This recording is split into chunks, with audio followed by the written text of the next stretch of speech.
तो दोस्तों डीएवी ज्ञान चैनल में आपका स्वागत है। आज मैं आपके लिए लेकर आई हूँ कक्षा छठी का पाठ 12 शुक्रवार की 13 तारीख। बच्चों, यह कहानी है एक मंगला नामक लड़की की जो बहुत ही अंधविश्वास को मानती है। तो आइए आज हम इस कहानी को देखते हैं और इससे संबंधित प्रश्नोत्तरों को हल करते हैं। मंगला ने सुबह उठते ही कैलेंडर में तिथि देखी तो वो बहुत दिनों से इस दिन का इंतजार कर रही थी। आज शुक्रवार है और 13 तारीख है। आज उसकी वार्षिक परीक्षा का परिणाम घोषित होने वाला है। वह उठते ही स्नान करके पूजा के कमरे में गई और जाप करने बैठ गई। उसकी दादी ने उसे बताया कि परीक्षा के परिणाम वाले दिन उसे जाप करके ईश्वर का आशीर्वाद लेना चाहिए। प्रार्थना समाप्त होते ही वह माँ के पास रसोई घर में जा खड़ी हुई। माँ बोली, मंगला जल्दी से तैयार हो जाओ, हमें विद्यालय जाना है। मंगला ने कहा, माँ मैं अभी तैयार होकर आती हूँ। दादी ने कहा, मंगला आज तुम्हारी परीक्षा का परिणाम घोषित होने वाला है। विद्यालय जाने से पहले दही चीनी अवश्य खाकर निकलना। तो बच्चों, आपने यह कहानी में देखा कि दादी और उसकी माँ दोनों ही अंधविश्वासी हैं और जिसके कारण मंगला भी अंधविश्वासी हो चुकी है। उनका मानना है कि 13 तारीख एक ऐसी तारीख है, वह भी शुक्रवार के दिन, जो बहुत ही अशुभ होती है, जिस दिन उसका रिजल्ट आना था। तो इसी बात पर उन तीनों ने अंधविश्वास को अपने दिमाग में बसा लिया था। आइए अब आगे इस कहानी को देखते हैं। अब हम देखते हैं कि जैसे ही वह दोनों विद्यालय के लिए जा रहे होते हैं तभी उसका छोटा भाई पीछे से आवाज़ देकर मंगला को रोकता है, जिससे नाराज होकर दादी उसे डांटती है। तब उसका भाई कहता है कि दादी, मैं मंगला को उसका आई कार्ड देने के लिए पुकार रहा था। वह अगर अपने कागज़ लिए बिना विद्यालय चली जाती तो मुझे ही उनके पीछे विद्यालय तक जाना पड़ता। दादी ने कहा, परंतु पीछे से पुकार कर अपशकुन तो कर दिया ना। मंगला यह सुनकर जोर जोर से रोने लगी। अब तो उसे पूर्ण विश्वास हो चला था कि उसे अच्छे अंक मिलने तो दूर, वह शायद इम्तिहान में उत्तीर्ण भी ना हो पाए। माँ ने कहा, मंगला घबराओ नहीं, हम थोड़ी देर बैठ जाते हैं, अभी हमारे पास समय है, हम समय पर विद्यालय अवश्य पहुँच जाएंगे। तो आप यहाँ पर देख रहे हैं कि उसकी माँ और दादी भी उसके इस अंधविश्वास को बहुत बढ़ावा दे रही हैं, जिसके कारण मंगला को पूरी तरह से भरोसा हो गया है कि अपशकुन होते हैं या अशुभ घटना अशुभ ही होती है। जैसे ही माँ और मंगला कुछ समय बाद विद्यालय के लिए जाते हैं तभी पड़ोस की काकी, जो अपने घर के बरामदे में खड़ी थी, जोर से छींक पड़ी। बस फिर क्या था, घर में तो जैसे हाय तौबा मच गई। माँ बोली, आज एक के बाद एक अपशकुन होते जा रहे हैं। मुझे पूर्ण विश्वास हो चला है कि इस बार मंगला परीक्षा में उत्तीर्ण नहीं हो पाएगी। दादी ने कहा, थोड़ी देर और रुक जाओ।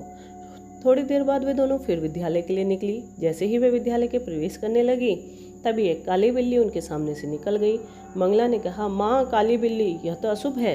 हिम्मत जुटाकर वह विद्यालय के अंदर प्रवेश करती है और जैसे ही अध्यापिका ने सबसे पहले मंगला का नाम पुकारा और साथ ही घोषित किया कि वह कक्षा में प्रथम आई है, यह सुनकर मंगला और उसकी माँ अचंभित रह गई। उन्हें अपने कानों पर विश्वास नहीं हो रहा था। अध्यापिका द्वारा मंगला का नाम बार बार पुकारे जाने पर वह अपने स्थान से उठी और अध्यापिका के पास जाकर खड़ी हो गई। अध्यापिका बोली, मंगला क्या हुआ? मैं तो तुम्हारा नाम कब से पुकार रही हूँ। मंगला, अध्यापिका जी, मुझे अपने कानों पर विश्वास नहीं हो रहा। तो अध्यापिका ने इसका कारण पूछा। तब मंगला ने कहा कि मैं कैसे बताऊँ, सुबह बिल्ली ने रास्ता काट दिया, फिर पड़ोस की काकी छींक दी, फिर एक तो आज 13 तारीख और ऊपर से शुक्रवार। पीछे से भाई ने आवाज़ भी लगा दी, जिससे मुझे लगा कि मेरी सारी मेहनत बर्बाद हो जाएगी और मैं परीक्षा में अच्छे अंक प्राप्त नहीं कर पाऊंगी। अध्यापिका ने जब यह सुना तो वह बहुत पछताई और साथ ही सभी लोग जोर जोर से हंसने लगे। प्रधानाचार्य उसे पुरस्कार देते हुए बोली, मंगला तुम एक होनहार विद्यार्थी हो, फिर क्यों इन सब बातों पर विश्वास करती हो। आचार्य ने सभी विद्यार्थियों को संबोधित करते हुए बोला कि हमें अपने परिश्रम और स्वयं पर विश्वास होना चाहिए, न कि इन व्यर्थ के अंधविश्वासों पर। मुझे अफसोस है कि मंगला जैसे होनहार विद्यार्थी भी इन अंधविश्वासों के चंगुल में फंसे रहते हैं। परीक्षा में हर विद्यार्थी का परिश्रम ही उसको सफलता दिलवा सकता है, न कि परीक्षा के पर्चे पर ईश्वर का नाम लिखने से अथवा तरह तरह के टोटके करने से सफलता मिलती है। उम्मीद है आज के बाद इस घटना से सीख लेते हुए बाकी बच्चे तथा उनके अभिभावक भी अपने में विश्वास पैदा करेंगे और इस तरह के टोटकों से बचेंगे। यह कहते हुए उन्होंने मंगला को अपने गले से लगा लिया। मंगला ने भी प्रधानाचार्य जी को आश्वासन दिया कि वह आगे से ऐसी किसी भी घटना को से प्रभावित नहीं होगी और सभी तरह के अंधविश्वासों से दूर रहेगी। तो आशा है आप सभी बच्चों ने भी इस पाठ से यह सीख लिया होगा कि हमें कभी भी अंधविश्वासों पर भरोसा नहीं करना चाहिए। आइए अब हम इस पाठ के प्रश्न उत्तर को हल करते हैं। पहला प्रश्न है, हमारे देश में निम्नलिखित अंधविश्वास बहुत प्रचलित है। अधिकतर लोग इन अंधविश्वासों का पालन करते हैं। आइए हम इनका मिलान करते हैं। तो पहले अंधविश्वास का मिलान मैं दूसरे से करूंगी, जिसमें लिखा है कि घरों में बिजली नहीं होती थी और नाखून काटने के लिए चाकू अथवा ब्लेड का इस्तेमाल होता था। अंधेरे में चोट लगने का खतरा भी ज़्यादा होता था। फिर दूसरे का मिलान तीसरे से होगा कि कांच के टूटने से चोट लगने पर खतरा रहता है, इसलिए शायद इसे अशुभ माना गया।